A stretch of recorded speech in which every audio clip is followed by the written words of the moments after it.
എനിക്ക് ഒരു രസകരമായൊരു സംഭവം ഈ ചോദ്യത്തിൽ തോന്നുന്നൊരു കാര്യം, നമ്മൾ ഒരുപാട് കോടിക്കണക്കിന് രൂപ ഇതിന് ചിലവാക്കി അതിനൊരു പരിഹാരം കണ്ടെത്താൻ കഴിയാത്തത് അഴിമതിയും ഇച്ഛാശക്തിയുടെ കുറവുമല്ലേ എന്നാണ് ശ്രീ വി രാജേഷ് എന്ന കോർപ്പറേഷന്റെ പൂജപ്പുര വാർഡ് കൗൺസിലർ ഇതിൽ ചോദിച്ചത്. ഇപ്പോൾ രാജ്യത്ത് തന്നെ ഏറ്റവും മികച്ച സെപ്റ്റേജ് മാലിന്യങ്ങളുടെ ട്രീറ്റ്മെന്റ് പ്ലാന്റ് ഉള്ളത് ഈ തിരുവനന്തപുരത്താണ്.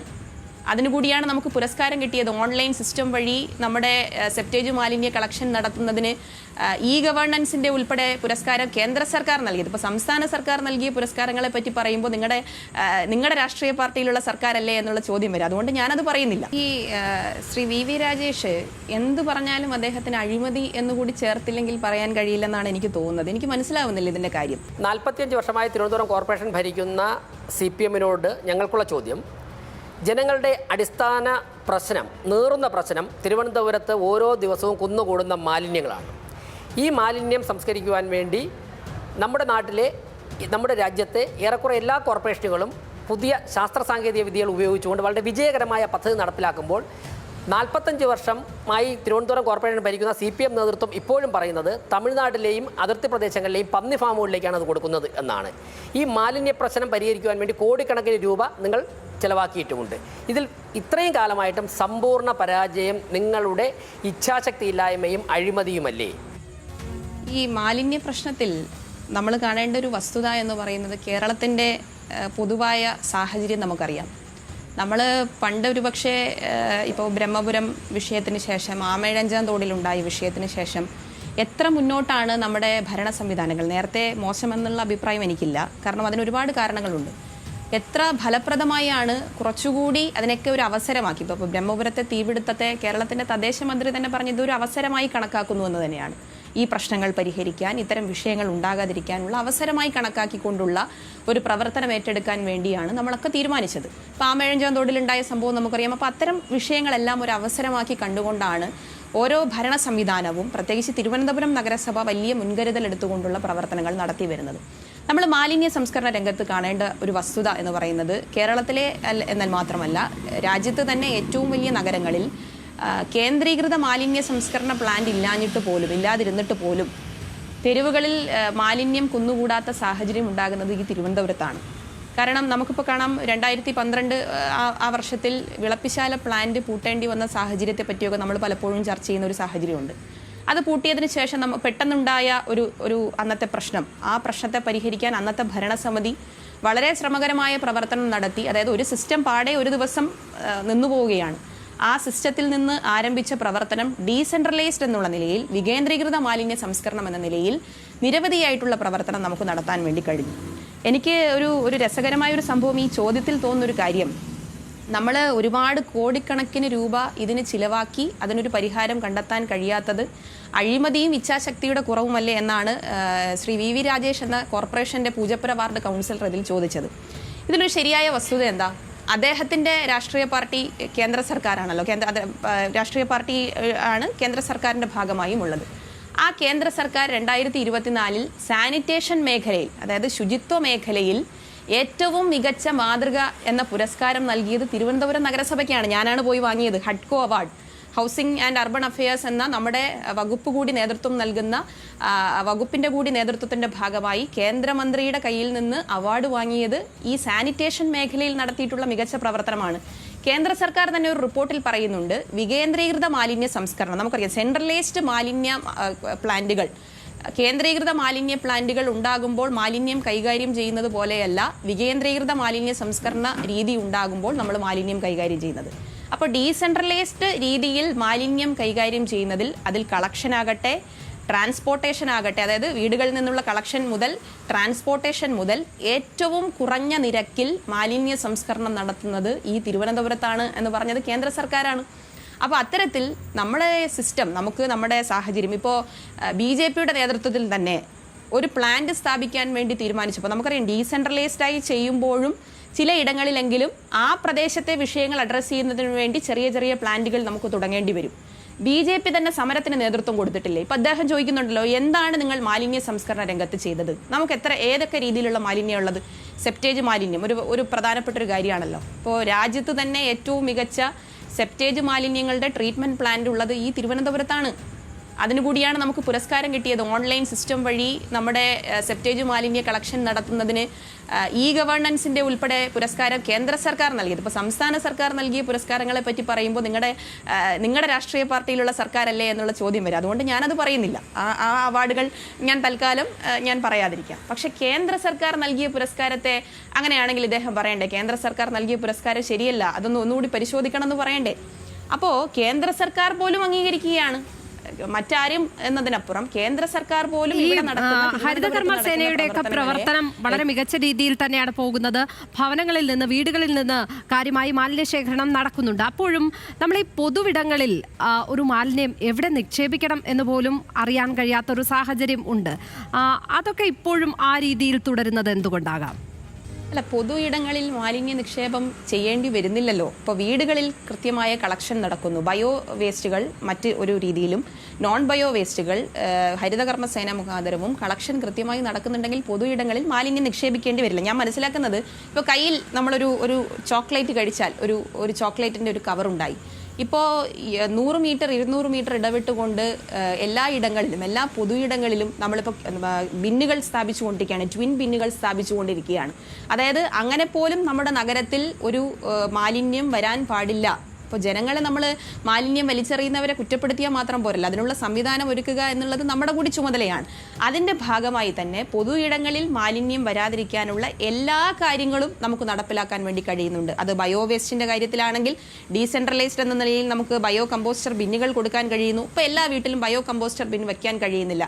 കമ്മ്യൂണിറ്റി ലെവലിൽ ട്രീറ്റ് ചെയ്യുന്നതിന് വേണ്ടി നമ്മൾ ഓർഗാനിക് വേസ്റ്റ് കൺവേർട്ടേഴ്സിനെ സ്ഥാപിച്ചിട്ടുണ്ട്, തുമ്പൂർ മൊഴികൾ സ്ഥാപിച്ചിട്ടുണ്ട്, മറ്റ് മാർഗ്ഗങ്ങൾ സ്ഥാപിച്ചിട്ടുണ്ട്. ഇപ്പോൾ പന്നി ഫാമിലേക്ക് മാലിന്യം കൊണ്ടുപോകുന്നു എന്ന് പറയുന്നു. പന്നി ഫാമിലേക്ക് മാലിന്യം കൊണ്ടുപോയി അതെല്ലാം പരിശോധനയുടെ അടിസ്ഥാനത്തിൽ മാത്രം കൊടുക്കുന്നതാണ്. അവിടെ പന്നികൾ ഉണ്ടെങ്കിൽ മാത്രമേ പന്നി ഫാമിലേക്ക് ഭക്ഷണം കൊടുക്കുന്നുള്ളൂ, ഈ മാലിന്യത്തിന്റെ ഈ ഭക്ഷണ അവശിഷ്ടം കൊടുക്കുന്നുള്ളൂ. അല്ലാതെ വെറുതെ പന്നി ഇല്ലാത്ത ആളുകൾക്ക് നമുക്ക് മാലിന്യം കൊടുത്തുവിടേണ്ട ആവശ്യമില്ലല്ലോ. പിന്നെ ഇത്തരം സംവിധാനങ്ങളെല്ലാം തുടർന്നു വരുന്നത് ജനങ്ങളുടെ കൂടി പിന്തുണ കൊണ്ട് തന്നെയാണ്. ഇപ്പോൾ ബയോ കമ്പോസ്റ്റർ ബിൻ സ്ഥാപിക്കുന്നതിലാകട്ടെ, OWC സ്ഥാപിക്കുന്നതാകട്ടെ, നമ്മളിതെല്ലാം പറയുമ്പോൾ ഞാനത് അതിലേക്കാണ് കടന്നു വന്നത്. ഇവിടെ ഒരു മാലിന്യ സംസ്കരണ പ്ലാന്റ് സ്ഥാപിക്കാൻ വേണ്ടി പോകുന്നു, CNG പ്ലാന്റ് സ്ഥാപിക്കാൻ വേണ്ടി പോകുന്നു എന്ന് പറഞ്ഞപ്പോൾ ആദ്യം സമരരംഗത്തിറങ്ങി വന്നത് BJP ആണ്. ഇദ്ദേഹം നേതൃത്വം കൊടുക്കുന്ന രാഷ്ട്രീയ പ്രസ്ഥാനമാണ്. അദ്ദേഹം ഒരു സൈഡിൽ ചോദിക്കുകയാണ് നിങ്ങൾ എന്താണ് മാലിന്യ സംസ്കരണത്തിന് വേണ്ടി ചെയ്തത് എന്ന് ചോദിക്കുമ്പോൾ, മറ്റൊരു വശത്ത് ചെയ്യാൻ ശ്രമിക്കുന്ന പ്രവർത്തനങ്ങളെ തടസ്സപ്പെടുത്തുക എന്ന ചുമതല കൂടി ഇവർ നിർവഹിച്ചുകൊണ്ടിരിക്കുകയാണ്. അത് നമ്മൾ കാണാതെ പോരുത്. ഇവരുടെ തന്നെ ഫേസ്ബുക്കിലെ പഴയ പോസ്റ്റുകളൊക്കെ പരിശോധിച്ച് കഴിഞ്ഞാൽ നമുക്കത് തീർച്ചയായിട്ടും വ്യക്തമാകും. ഇവർ തന്നെ പറയും നിങ്ങൾ എന്താണ് ചെയ്തത് എന്ന് ചോദിക്കുകയും ചെയ്യാൻ വേണ്ടി ശ്രമിക്കുമ്പോൾ, നമ്മളിപ്പോൾ പരിമിതമായ കാര്യങ്ങൾ ചെയ്തുകൊണ്ടിരിക്കുമ്പോൾ ഒരു മുൻകരുതൽ എന്നുള്ള നിലയിൽ ഭാവിയെ മുന്നിൽ കണ്ടുകൊണ്ടാണ് നമ്മൾ ചിലപ്പോൾ പ്ലാന്റുകളൊക്കെ ആരംഭിക്കുന്നതിന് വേണ്ടിയുള്ള പ്രവർത്തനങ്ങൾ ഏറ്റെടുക്കുന്നത്. ആ പ്രവർത്തനങ്ങൾ ഏറ്റെടുക്കുന്ന തിരുവനന്തപുരത്ത് ജീവിക്കുന്നവരും തിരുവനന്തപുരത്ത് വന്ന് എത്തപ്പെടുന്നവരും ഒക്കെ തന്നെ അനുഭവിക്കുന്ന ഏറ്റവും പ്രധാനപ്പെട്ട പ്രശ്നമാണ് തെരുവുനായ് ശല്യം. തെരുവുനായ് ശല്യം പരിഹരിക്കുന്നതിൽ സമ്പൂർണ്ണ പരാജയമാണ് തിരുവനന്തപുരം കോർപ്പറേഷൻ. നമുക്ക് ഏറ്റവും കൂടുതൽ സാമ്പത്തിക നേട്ടം ഉണ്ടാകുന്ന ഒരു മേഖലയാണ് വിനോദസഞ്ചാര മേഖല. വിനോദസഞ്ചാര മേഖലയിൽ പോലും ഇന്ന് തിരുവനന്തപുരത്തേക്ക് ജനങ്ങൾ വരാൻ വേണ്ടി ഭയക്കുന്നതിൻ്റെ ഒരു പ്രധാനപ്പെട്ട കാരണം തെരുവുനായ് ശല്യമാണ്. വർഷങ്ങളായി വന്ധ്യംകരണത്തിൻ്റെ പേരിൽ കോടിക്കണക്കിന് രൂപ ഇവിടെ ചെലവഴിക്കുന്നു. എന്നാൽ വന്ധ്യംകരിച്ചു എന്ന് കണക്കിൽ കാണിച്ചിട്ടുള്ള നായ്ക്കൾ പോലും വീണ്ടും പ്രസവിക്കുന്ന ഒരു സാഹചര്യം ഉണ്ടായിരിക്കുന്നു. വർഷങ്ങൾക്ക് മുമ്പ് ആരംഭിച്ച വന്ധ്യംകരണ പ്രക്രിയ ഉൾപ്പെടെ പരാജയപ്പെട്ടതുകൊണ്ടല്ലേ തെരുവുനായ് ശല്യം ഓരോ ദിവസവും രൂക്ഷമാകുന്നത്. അത് പരിഹരിക്കുവാൻ വേണ്ടി യാതൊരു തരത്തിലുള്ള നിലപാടുകളും നടപടിയും സ്വീകരിക്കാത്ത CPM-ന്റെ നേതൃത്വത്തിലുള്ള കോർപ്പറേഷൻ ഭരണം സമ്പൂർണ്ണ പരാജയമാണ്. അതിന്റെ കാരണമാണ് നിങ്ങൾ വിശദീകരിക്കേണ്ടത്. ഈ ശ്രീ VV രാജേഷ് എന്ത് പറഞ്ഞാലും അദ്ദേഹത്തിന് അഴിമതി എന്നുകൂടി ചേർത്തില്ലെങ്കിൽ പറയാൻ കഴിയില്ലെന്നാണ് എനിക്ക് തോന്നുന്നത്. എനിക്ക് മനസ്സിലാവുന്നില്ല ഇതിന്റെ കാര്യം. സത്യത്തിൽ ABC നിയമം ഇവിടെ സൂചിപ്പിച്ചതുപോലെ തന്നെ ABC നിയമത്തിൽ നമ്മൾ ശ്രദ്ധിക്കാതെ പോകുന്നൊരു വലിയ ഘടകമുണ്ട്. നമ്മുടെ ഈ കൗൺസിൽ ചുമതലയേൽക്കുന്ന സമയത്ത് ABC മോണിറ്ററിംഗ് കമ്മിറ്റി എന്ന് പറഞ്ഞാൽ, കാരണം ഞാൻ പുതിയതായി ചുമതലയേൽക്കുമ്പോൾ എന്നെ സംബന്ധിച്ച് ഞാൻ അതിൻ്റെ ഭാഗമാകുമ്പോഴാണ് എനിക്ക് ആ വിഷയത്തെപ്പറ്റി മനസ്സിലാക്കാൻ കഴിയുക. ഞങ്ങളൊക്കെ ചുമതലയേൽക്കുന്ന സമയത്ത് ABC മോണിറ്ററിംഗ് കമ്മിറ്റി എന്ന് പറഞ്ഞ് അന്നത്തെ നിയമപ്രകാരം ഒരു മോണിറ്ററിംഗ് കമ്മിറ്റി ഉണ്ടായിരുന്നു. ആ കമ്മിറ്റിയുടെ അധ്യക്ഷൻ എന്ന് പറയുന്നത് നഗരസഭയുടെ മേയറാണ്. സ്റ്റാൻഡിംഗ് കമ്മിറ്റി ചെയർപേഴ്സൺ ഉണ്ട്, സെക്രട്ടറി ഉണ്ട്. ഈ മേഖലയിൽ വിവിധ വിഷയങ്ങളിൽ ഇടപെടുന്ന ഈ സംഘടനകൾ ഉൾപ്പെടെയുള്ള ഡോക്ടർമാരുൾപ്പെടെ, വെറ്റിനറി സർജൻ ഉൾപ്പെടെ, ഹെൽത്ത് ഓഫീസർ ഉൾപ്പെടെയുള്ള ഒരു കമ്മിറ്റിയുണ്ട്. ആ കമ്മിറ്റിയുടെ നിയന്ത്രണത്തിലാണ് കൃത്യമായ ചർച്ച നടത്തി ABC നിയമത്തിൻ്റെ ഭാഗമായി തന്നെ വന്ധീകരണമാകട്ടെ, വാക്സിനേഷൻ ആകട്ടെ, ഈ പ്രവർത്തനങ്ങളെല്ലാം ചെയ്യുന്നത്. കേരളത്തിൽ ഇപ്പോൾ ഏറ്റവും കൂടുതൽ വന്ധീകരണം നടത്തിയിട്ടുള്ള തദ്ദേശ സ്ഥാപനം നമ്മൾ എടുത്താൽ അത് തിരുവനന്തപുരമാണ്. അത് സ്വാഭാവികമായും വലിയ കോർപ്പറേഷനാണ്. നമുക്ക് എണ്ണം നമ്മുടേതനുസരിച്ച് കൊണ്ടുള്ള പ്രവർത്തനങ്ങൾ നമുക്ക് നടത്തേണ്ടി വരും. വാക്സിനേഷൻ കൊടുത്തതിൽ ഏറ്റവും കൂടുതൽ കേരളത്തിലെന്ന് മാത്രമല്ല, ഒരുപക്ഷെ രാജ്യത്ത് തന്നെ പരിശോധിച്ചാൽ ഏറ്റവും കൂടുതൽ ഇത്തരം കാര്യങ്ങൾ ചെയ്തിട്ടുള്ളത് തിരുവനന്തപുരത്തായിരിക്കും. ഇത് രണ്ടും മതിയാവാത്തത് കൊണ്ട് തന്നെ വളർത്തുനായകൾക്ക് ലൈസൻസ് ഏർപ്പെടുത്തിയ ഒരു തദ്ദേശ സ്ഥാപനമാണ് നമ്മുടെ നഗരസഭ എന്ന് പറയുന്നത്. പല പ്രശ്നങ്ങൾ ആ മേഖലയിൽ നമ്മൾ കണ്ടിട്ടുണ്ട്. അതുകൊണ്ട് അതിൻ്റെ കൂടി ലൈസൻസ് ഏർപ്പെടുത്തി അതിൻ്റെ ഇഞ്ചക്ഷൻ ആകട്ടെ, അതിൻ്റെ മറ്റു കാര്യങ്ങളാകട്ടെ, വാക്സിനേഷൻ ആകട്ടെ, അത്തരം കാര്യങ്ങളെല്ലാം നമുക്ക് നടപ്പിലാക്കാൻ വേണ്ടി സാധിച്ചു. ഈ ABC മോണിറ്ററിംഗ് കമ്മിറ്റിയുടെ ഘടന എന്ന് ഞാൻ നേരത്തെ സൂചിപ്പിച്ച ഘടന ഈ കേന്ദ്ര സർക്കാരിൻ്റെ ഭാഗമായി അപ്പാടെ അങ്ങ് മാറ്റിക്കളഞ്ഞില്ലേ. ഞങ്ങളാരും അതിൽ അഭിപ്രായം പറയേണ്ട എന്നുള്ളത് കൊണ്ട് തന്നെ ജനപ്രതിനിധികളായിട്ടുള്ള ആളുകളെല്ലാം അതിൽ നിന്ന് മാറ്റി. ABC നിയമത്തിന്റെ ഭാഗമായി തന്നെ ഇവിടെ ഇപ്പോൾ സുപ്രീം കോടതി ഇടപെടേണ്ടി വന്ന സാഹചര്യവും അതിലെ പരിമിതികളും ഒക്കെ നമ്മൾ ചർച്ച ചെയ്യുന്നതിനോടൊപ്പം നമ്മൾ ചർച്ച ചെയ്യേണ്ടത് ഒരു വന്ധീകരണം നടത്തണമെങ്കിൽ, അതായത് ഒരു വെറ്റിനറി സർജനെ ഒരു തദ്ദേശ സ്ഥാപനം നിയമനം നടത്തി വന്ധീകരണം നടത്തണമെങ്കിൽ ആ വെറ്റിനറി സർജന് 2000 സർജറി ചെയ്ത പ്രവൃത്തി പരിചയം ഉണ്ടാകണം എന്നാണ് കേന്ദ്ര സർക്കാർ പറയുന്നത്. നമുക്ക് ചിന്തിക്കാൻ വേണ്ടി കഴിയുമോ? ഇപ്പോൾ നഗരസഭയിൽ ഒരു ഇന്റർവ്യൂ വെക്കുമ്പോൾ 2000 ABC സർജറികൾ ചെയ്ത ഡോക്ടർമാർ മാത്രം ഈ സർജറിയിൽ പങ്കെടുക്കണം എന്ന് പറയണമെന്നാണ് കേന്ദ്ര സർക്കാർ പറയുന്നത്. അത്തരത്തിൽ ഈ നിയമത്തിനെ എങ്ങനെയൊക്കെയാണോ ഒരു കുഴപ്പിക്കാൻ കഴിയുന്നത് ആ നിലയിലാണ്. ഇത് ഞാനൊരു ഉദാഹരണം മാത്രമാണ് ഈ സർജറിയുടെ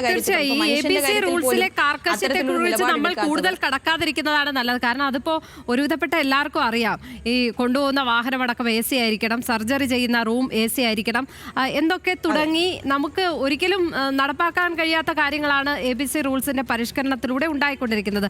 അതിലേക്ക് കൂടുതൽ പോണ്ട എന്ന് പറയുന്നത് കഴിഞ്ഞ ദിവസമൊക്കെ ഇത് തന്നെയാണ് ഈ ഫ്ലോറിലടക്കം ചർച്ച ചെയ്തത് നമ്മൾ ഇവിടെ. അതുകൊണ്ടാണ് അതിനെക്കുറിച്ച് കൂടുതൽ പറയണ്ട എന്ന് പറയുന്നത്. അതെല്ലാവർക്കും മനസ്സിലാകുന്ന ഒരു കാര്യവുമാണ്. സർജറി ചെയ്യുന്ന റൂം AC വൽക്കരിക്കണം എന്ന് പറഞ്ഞാൽ നഗരസഭ ഇതൊക്കെ ചെയ്തു കഴിഞ്ഞു. ഇത്തരം സാങ്കേതികത്വമൊക്കെ നഗരസഭ ചെയ്തു കൊടുക്കും. ഇപ്പോൾ സുപ്രീം കോടതിയുടെ വിധിയിൽ പറയുന്നത് പെട്ടെന്ന് നമുക്ക് ഇപ്പോൾ രാജേഷ് മിനിസ്റ്റർ തന്നെ അതിലെ നമ്മൾ ചെയ്ത കാര്യങ്ങൾ, നമ്മൾ നേരിടുന്ന പരിമിതികളൊക്കെ പറഞ്ഞു. ഇപ്പോൾ മാലിന്യ സംസ്കരണ പ്ലാന്റിന്റെ കാര്യം പറഞ്ഞപ്പോൾ ഞാൻ പറഞ്ഞു, പ്ലാന്റ് തുടങ്ങുന്നതിൽ വലിയ രീതിയിലുള്ള അജിറ്റേഷൻ ഉണ്ടാക്കാൻ പോകുന്നത് ഈ രാഷ്ട്രീയ പാർട്ടിയുടെ ഭാഗമായി നിൽക്കുന്നവർ തന്നെയാണ്. ഇതുപോലെ തന്നെയാണ് നമ്മൾ ഇപ്പോൾ ABCയുടെ ഭാഗമായി എല്ലാ തെരുവ് നായകളെയും നമ്മളൊരു ഷെൽട്ടർ ഉണ്ടാക്കി നമ്മളിപ്പോൾ അങ്ങോട്ടേക്ക് മാറ്റണം എന്ന് പറഞ്ഞാൽ ആദ്യം രംഗത്ത് വരിക ഇവർ തന്നെ സമരം ചെയ്യും. നോക്കാം, നമുക്ക് വേണമെങ്കിൽ നമുക്കതിൻ്റെ ഒരു പരിശ്രമം, ഇനിയിപ്പോൾ കുറഞ്ഞ ദിവസങ്ങളെ ഉള്ളെങ്കിൽ നമുക്കതിൻ്റെ ഒരു പരിശ്രമം നടത്തി നോക്കാം. കൗൺസിൽ യോഗത്തിൽ ഞങ്ങൾ പറഞ്ഞു, നമ്മുടെ വാർഡ് കൗൺസിലർമാർ 100 വാർഡുകളാണ് ഇന്നുള്ളത്, ഇനിയിപ്പോൾ ഡീലിമിറ്റേഷൻ കഴിഞ്ഞപ്പോൾ 101 ആകുന്നു. നിങ്ങളുടെ കൂടി സഹകരണത്തോടുകൂടി നമ്മുടെ വാർഡുകളിൽ തന്നെ അത്തരം സംവിധാനങ്ങൾ ആരംഭിക്കാൻ നമുക്ക് സാഹചര്യങ്ങൾ ഉണ്ടെങ്കിൽ നിങ്ങൾ കാണിച്ചു തരൂ. ഈ പറഞ്ഞ വ്യക്തികളൊക്കെ അന്ന് സൈലന്റ് ആയിരുന്നു, അവർക്കൊന്നും അതിന് കഴിഞ്ഞില്ല.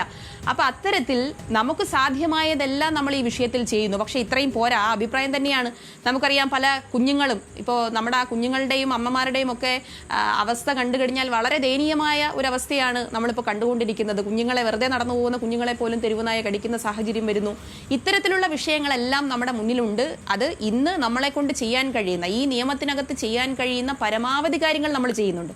പക്ഷെ കോടതിയുടെ വിധിയുടെ കൂടെ അടിസ്ഥാനത്തിൽ സാധ്യമായതെല്ലാം ചെയ്യാൻ ഒരു ഭരണസമിതി എന്ന നിലയിൽ, സർക്കാർ എന്ന നിലയിൽ നമ്മൾ പ്രവർത്തനം ഏറ്റെടുക്കുമെന്ന് തന്നെയാണ്. ഞങ്ങളാരും കോടതി വിധിയുടെ മുന്നിൽ തിരിഞ്ഞു നിൽക്കുന്ന ഒരു സമീപനം സ്വീകരിക്കുന്നില്ല. നമുക്ക് പരിമിതികളുണ്ട്. ആ പരിമിതികൾ ഞാനിവിടെ സൂചിപ്പിച്ചതുപോലെയുള്ള കാര്യങ്ങളാണ്. പക്ഷെ ജനങ്ങളുടെ ജീവിതം അത് മെച്ചപ്പെടുത്തുന്നതിന് സാധ്യമായതെല്ലാം, അവരെ സംരക്ഷിക്കുന്നതിന് സാധ്യമായതെല്ലാം ചെയ്യും എന്ന് തന്നെയാണ് നഗരസഭയ്ക്ക് വേണ്ടി ഈ വിഷയത്തിൽ സൂചിപ്പിക്കാനുള്ളത്.